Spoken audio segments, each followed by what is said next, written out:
Yo, yo, yo, what's going on? What's going on? It's Terrell, Hall of Fame, D-Line, TBKC, and all that sweet, beautiful, wonderful Check it out. Somebody asked a question. There is a previous video on this, but I will do this video because I think it is important. And y'all excuse me because I'm going to be drinking during the, I'll wait, matter of fact. But I'm trying to rehydrate. I'm crazy running in the hot sun and all that stuff, you know. When you get old, you just got to fight Father Time. You know you ain't going to win, but at least make it a good fight. So anyway, the importance of movement. And I guess it goes back to the video I said that a good judge will see everything once movement starts. It's like this, and I'm not being insensitive, but it's just like a person, right? If a person has a limp, you know, if they're standing, you can never tell anything is wrong with their legs. You know what I mean? You can never tell if a person has, you know, their leg is off by a half an inch, and that happens to some people, unfortunately.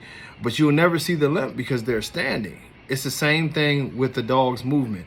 If they have something wrong with their hitch or whatever, their gait or whatever they have going on, you will never see it from standing. So that's why we push movement so toughly. We want to see movement. We want to see movement. We want to see movement. The reason we want to see that movement is for one good reason, is because a well-built dog, when it starts to move, and you can see it in your puppies, when they move, it's several things you should look for. Amongst those things are the way the feet move. And what I mean by that is, even in a puppy, you can see easty-westy, and that's if the dog's front paws are turning outwards or maybe even turning inwards. You want that puppy's feet to travel straight ahead at you. That's a good sign. You're looking at the back. If the dog is angling inwards, that's cowhawk. But these are things you can't hide when moving. Now, when stacked, you can. You can turn the little feet in.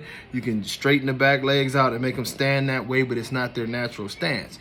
The same thing with the top line. And when I say top line, for those of you who don't really know what it is, that's the dog's back. The dog's back should either be flat or it should have a small little slant down towards the rear. Small slant, not just a hard one, but a very, very small slant towards the rear end.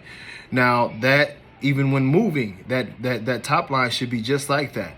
Now, I'll tell you something else about the top line.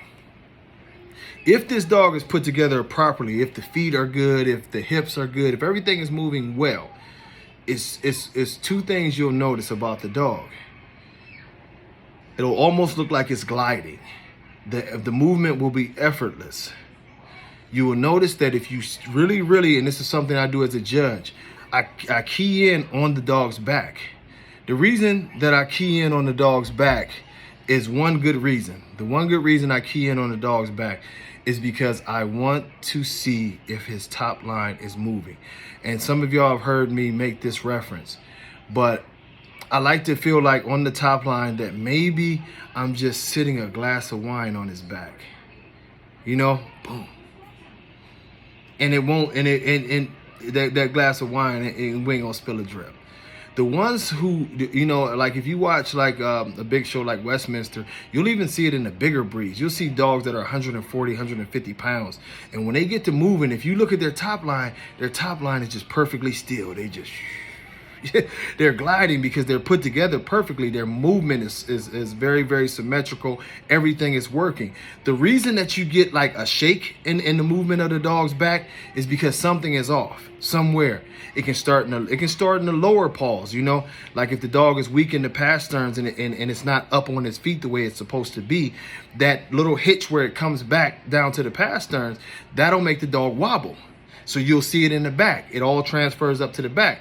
If they are cowhawked and those legs are angling in some, you'll notice that when they move, you'll see a slight wobble in the rear because it's not symmetrical, you know, and it all transfers. If it's a problem with the hips, they'll have a hitch.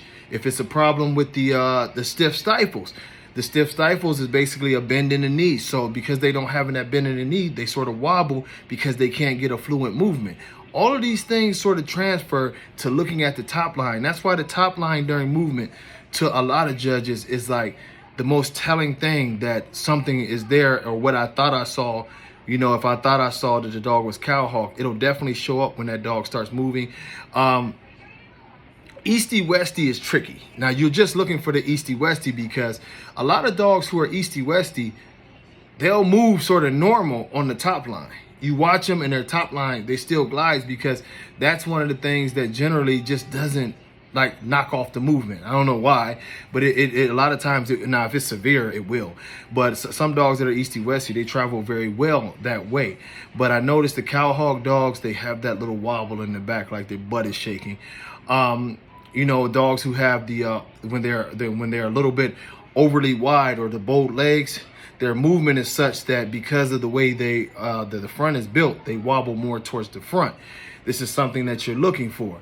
You know, it's almost, you think of like a show pony. You notice as big as those ponies are, even with somebody on their back, the person on their back is not even bouncing or anything. The horse is just gliding. That's sort of what you're looking for in a fine moving dog. So if you take that from what you're looking at in the show ring, even down to a puppy, if you want your puppy to move very well, now some puppies are hyper, and let's just say that they're hyper, so they'll bounce, bounce, bounce, bounce, bounce. You can't help that. You want to watch when they slow down. Now, certain dogs, baby going crazy. You hear that? Dad. This is all I hear all day. But at certain dogs, okay, here I come. I'm almost done. But certain dogs, puppy-wise, they'll do the hop, and you'll notice it almost looks like a bunny hop. It's not just because they're excited. You want to see those legs do this. And that looks funny, but I'm going to tell you, if the back, especially the back legs, if they won't work in unison like this and the dog just keeps sort of hopping like that, a lot of times that symbolizes that it's something wrong with in the rear. Majority of the time, it's going to be the back hips. It's something where they don't have a proper dexterity. They're either going to be stiff in the stifle or something's wrong with the hips, and that's the reason why they're hopping, because it's a difficulty in them moving, you know, in the proper way, where the legs are working how you see other dogs, and you know, and the legs is just boom, boom, boom, boom, boom, boom, boom. They won't work like that. And what you'll notice is that even when the dog gets older, it can move stiffly like that, but as it speeds up and the pressure becomes harder to move, those dogs have to do a little hop too. So these are things that you want to watch out for in movement and see what's popping off with the movement. And y'all can't even see what I see, but Easy's over here doing a strip tease in his draws. But but you want to say hi? Okay, he's going to say hi before he says bye. Say hi. Bye. Why do you do that? All right. Until next time. Much love, y'all. Peace.